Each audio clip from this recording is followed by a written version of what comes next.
¿Qué tan conscientes somos del miedo que sentimos en el corazón? ¿Qué tanto compartimos con el Señor ese miedo? Es lo que hoy quisiera profundizar para ustedes que comparten conmigo la lectura de este libro, El Maestro de las Emociones, del Dr. Augusto. Vamos en la página 59, 60, 61. Iniciamos un subtítulo que dice La sangre de la nueva alianza. Y aquí quiero resaltar algunas ideas con respecto al miedo. Primero, que ante un grave riesgo de martirio, de muerte, el miedo invade el ámbito de la emoción.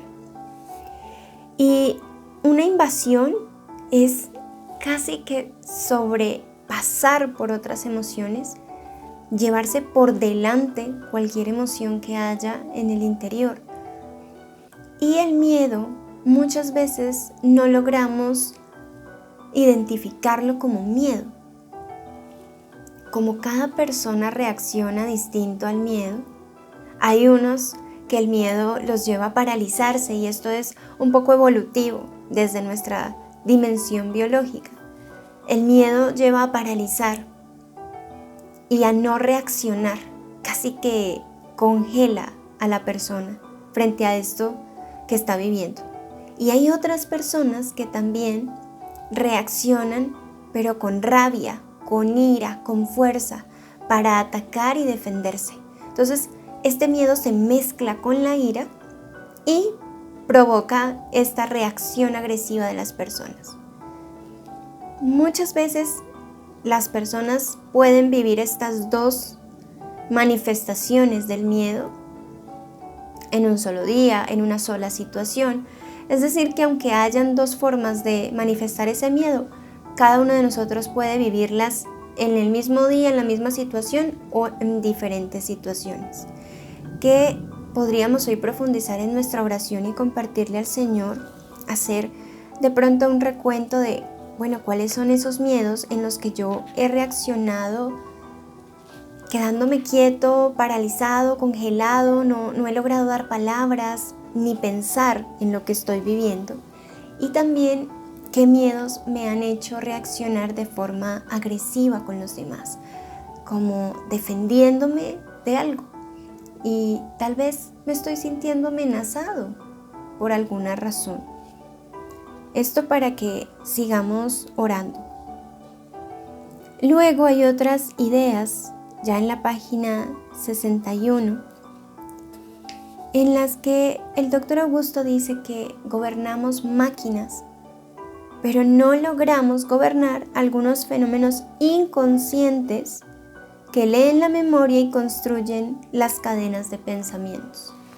Esto inconsciente es todo lo que hay adentro de mí, que solo a través del silencio interior, de la contemplación, la meditación, la oración, lo vemos desde la fe, puedo llegar a conocer solo si es necesario que lo conozca.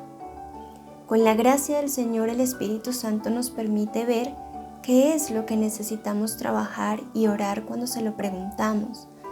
No es una búsqueda en soledad, algo que tengas que hacer completamente solo. Hay quienes utilizan este camino de oración personal que pueden fluir fácilmente en esos ejercicios individuales, de meditación, de hacer sus retiros.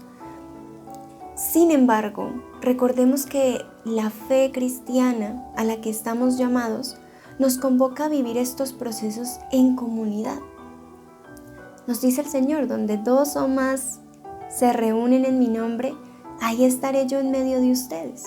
Entonces, si yo hago conciencia de que no puedo gobernar algunas cosas adentro de mí, necesito de la compañía de mi hermano para que juntos oremos y trabajemos los dos para que con la gracia del Señor vayamos reconociendo aquello que no gobernamos y que solo el Señor en nosotros puede gobernar.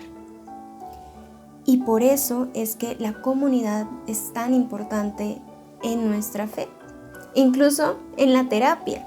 Si lo vemos desde la psicología y estos procesos terapéuticos, No es que a nosotros nos formen en la universidad para que nosotros mismos seamos nuestros propios psicólogos.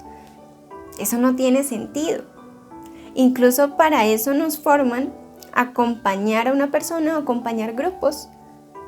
Entonces, miren que hay una constante relación con un otro. Y esto muchas veces nos genera miedo.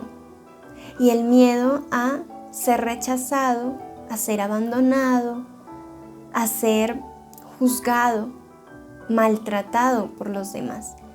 Y esto no lo gobernamos, esos tipos de miedo no los gobernamos, están conectados con pensamientos que hay que trabajar con la gracia del Señor y en compañía para que otra persona con la gracia de Dios pueda ayudarme a darme cuenta que me está tapando esa capacidad de ver y que pueda cada vez más conectarme con el Señor y vivir con Él y en Él la realidad con lo que vaya pasando. Entonces, no se trata de no sentir el miedo, y esto es algo que quiero resaltar aquí porque en este capítulo estamos en la última cena del Señor. Miren que el Señor no se reservó nada, se mostró con lo que sentía, y Él más adelante en la agonía del huerto va a compartir el miedo que estaba sintiendo, la angustia de muerte. El Señor también sabe perfectamente, mejor que ninguno de nosotros, lo que es una amenaza de muerte, lo que es pensar y saber que va directo a la muerte. Él lo sabía, Él lo vivió. Entonces no es alguien que sea ajeno a lo que nosotros sentimos. ¿Y cuántos de nosotros sentimos esa misma agonía ante una situación que no entendemos? Ante el pensar, ¿cómo voy a morir? Ante sentir el más mínimo dolor de cuerpo y no saber qué vamos a tomar de medicamentos, de procesos médicos para que ese dolor se nos quite, porque buscamos constantemente estar sin dolor. Entonces, que hoy logremos llevar al Señor en esta oración cuáles son los miedos que están ahí. Y si no logramos identificarlos, pidamos la gracia del Espíritu Santo, dejémonos acompañar, preguntemos a las personas que comparten comunitariamente con nosotros, los sacerdotes. No nos quedemos simplemente escuchando y diciendo, qué bonito suena eso. No, llevémoslo a la vida también. Porque además resalta el doctor Augusto cómo es de impresionante y sorprendente la actitud de Jesús ante su muerte. Celebra una cena, comparte con sus amigos. No está solo viviendo el miedo. Aun cuando los discípulos se durmieran, como muchos de nosotros nos dormimos, cuando nuestros amigos nos comparten sus miedos, aún así Él no deja de estar con ellos. Nosotros hoy invitemos al Señor, hagamos conciencia de que Él está con nosotros viviendo tantos sentimientos, especialmente el miedo, y démosle palabra a eso por escrito. Recuerden que escribimos al Señor porque eso nos ayuda a organizar el pensamiento, a expresar mucho mejor lo que estamos pensando y sintiendo. Además, nos ayuda a fluir en las palabras y nos ayuda a entrenarnos para hablar, y que ese diálogo sea más honesto y no lleno de palabras por palabras, sino que de verdad logremos poner esa palabra que se conecta y sale desde el corazón. Bienvenidos todos a este ejercicio y espero que me compartan qué les dice el Señor en su oración y en esta experiencia.